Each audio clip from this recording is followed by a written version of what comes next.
இந்த மேடையில் நான் அதிகமான கச்சேரிகள் பண்ணவங்களில் நானும் ஒருத்தனாக இருந்திருக்கேன் ஒரு காலத்தில். நான் சென்னைக்கு 87 வந்தேன்.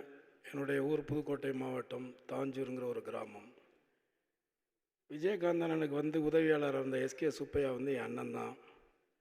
அவர் மூலியமாக எனக்கு 87 +2 முடிச்சுட்டு சென்னைக்கு வந்ததுலேருந்து 37 ஆண்டு காலங்கள் தொடர்பு இருக்குது.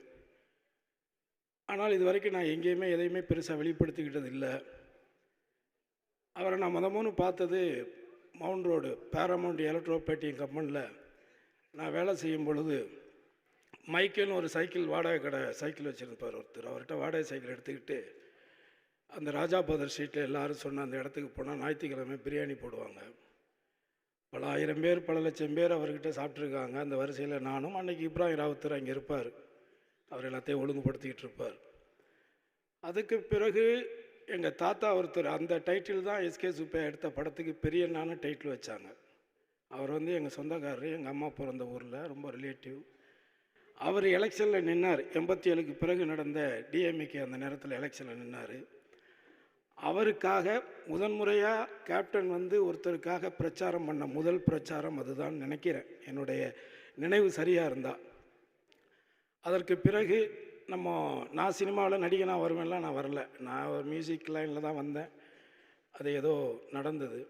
அதற்கு பிறகு நெய்வேலியில் நடந்த அந்த நிகழ்ச்சி, அதற்கு பிறகு நடிகர் சங்கத்தின் கடன் அடைக்கிறதுக்காக நடத்தப்பட்ட நிகழ்ச்சி, இந்த மாதிரி எல்லா இடத்துலையுமே நான் அவர் கூட ட்ராவல் பண்ணியிருக்கேன். நடிகர் சங்கத்தில் நான் மெம்பர் ஆகும் பொழுது ராதா ரவி இவங்க அண்ணன் எல்லாமே இருந்தாங்க. அப்போ அவங்க தான் என்னை மெம்பர் ஆக்குனாங்க. அதையும் கடந்து அவர் கூட நான் ஒரே ஒரு படம் நடித்தேன். சுதீஷ் தான் அதுக்கு ப்ரொடியூசர் நினைக்கிறேன். சுதேசின்னு ஒரு படம். அந்த படத்தில் நான் நடிக்கும் பொழுது என்னை பொள்ளாச்சியில் வச்சு எனக்கு அவர் கொடுத்த அறிவுரைகள் வந்து, எந்த படம் வந்தாலும் நடிக்கிறேன், நான் இதுதான் நடிப்பேன் அதான் நடிப்பேன் அப்படிலாம் சொல்லாது. இந்த வடிவெல்லாம் பற்றியா எல்லா படமும் நடிக்கிறான்ல, அப்படி நிறையா படம் நடிச்சின்னா தான் ஏதாவது ஒரு படம் உனக்குன்னு ஒர்க் அவுட் ஆகும். அப்படி ஒர்க் அவுட் ஆகும் பொழுது உனக்குன்னு ஒரு கேரியர் வந்து ஓப்பன் ஆகும் அப்படின்னு அதாவது அவர் எவ்வளோ வருடங்களாக இருக்கார், எத்தனை நடிகர்களை பார்க்குறாரு. ஆனால் வளர்ந்து வரக்கூடிய ஒரு நடிகர்களை கூட அவரை உற்று நோக்கி அவனுக்கிட்ட இருக்கிற மைனஸை அவர் அடையாளம் கண்டுபிடிச்சி, நீ அதை பண்ணணும் வளரணும் அப்படின்னு சொல்லக்கூடிய எல்லாரும் சொன்ன அந்த நல்ல மனசு. அதே மாதிரி முதன்முறையாக 100 அடி ரோட்டில் கட்டப்பட்ட முதல் பில்டிங் அந்த கேப்டன் பங்குதாரராக இருந்த ராவுத்தர் ஃபிலிம்ஸ் தான். இப்போ கூட அந்த மேக்கப் மேன் இங்கே வந்தார், உடல்நிலை சரியில்லாமல் இருந்தார். அன்றைக்கி கேப்டன் எங்கே ஒரு ஷூட்டிங் போயிட்டு பின்னாடி அந்த துணியெல்லாம் வச்சுக்கிட்டு இவர் கூட வந்தார். அப்போ நான் எங்கேயும் சுற்றி திரும்பும் பொழுது இது மாதிரி பில்டிங் கட்டுறாங்கன்னு சொல்லிட்டு அந்த இடத்துக்கு போனேன். அந்த ஃபங்க்ஷனுக்கு நானும் போனேன். அந்த கூட்டத்தில் அவரை பார்த்தேன், அண்ணனை பார்த்தேன். ஏவிஎம்மில் ஷூட்டிங், செந்தூர பாண்டி பட ஷூட்டிங் நிறையா பார்த்துருக்கேன். ஸோ அப்போ கூட அந்த இடத்துல அவங்க ஆரம்பித்த அந்த கம்பெனி, இன்றைக்கி கேப்டன் இருக்கிறாங்கல்ல அந்த இடம், இந்த 2 இடமுமே ஒரே காலகட்டத்தில் வாங்கப்பட்டது தான்.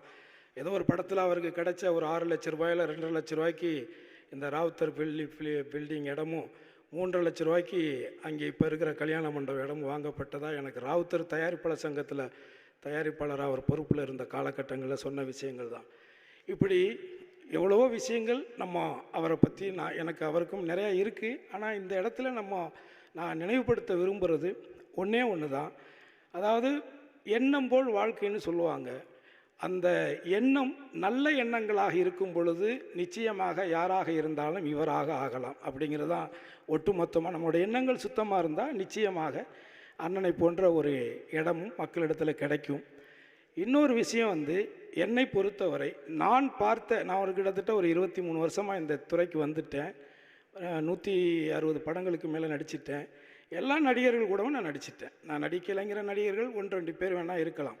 ஆனால் பெரிய நடிகர்கள் எல்லாரு கூடவுமே நான் நடிச்சிட்டேன். அப்படி நான் நடித்து பார்த்த நடிகர்களில் தன்னை மட்டுமே நம்பக்கூடிய ஒரு நடிகர், அவருக்கு வந்து இந்த நம்பர் 1 மியூசிக் டைரக்டர் தேவையில்லை, நம்பர் 1 டைரக்டர் தேவையில்லை, நம்பர் 1 ஹீரோயின் தேவையில்லை, நம்பர் 1 காமெடியன் தேவையில்லை. இன்றைக்கி நீங்கள் எந்த ஹீரோ வேணாலும் எடுத்துக்கோங்க. இன்றைக்கி கரண்டில் ஒரு 100 கோடி ரூபாய்க்கு வியாபாரம் நடக்குதுன்னா அதை 150 கோடியாக மாற்றுறதுக்கு தேவையானது சேர்த்துக்குவாங்க. அதுதான் இன்றைக்கி நடைமுறையில் எல்லாருமே, அது யாராக இருந்தாலும். அந்த விதத்தில் நான் பார்த்த நடிகர்களில் உண்மையான சூப்பர் ஸ்டார் யாருன்னு கேட்டால் எங்கள் அண்ணன் விஜயகாந்த் மட்டும்தான். அனைவருக்கும் நன்றி.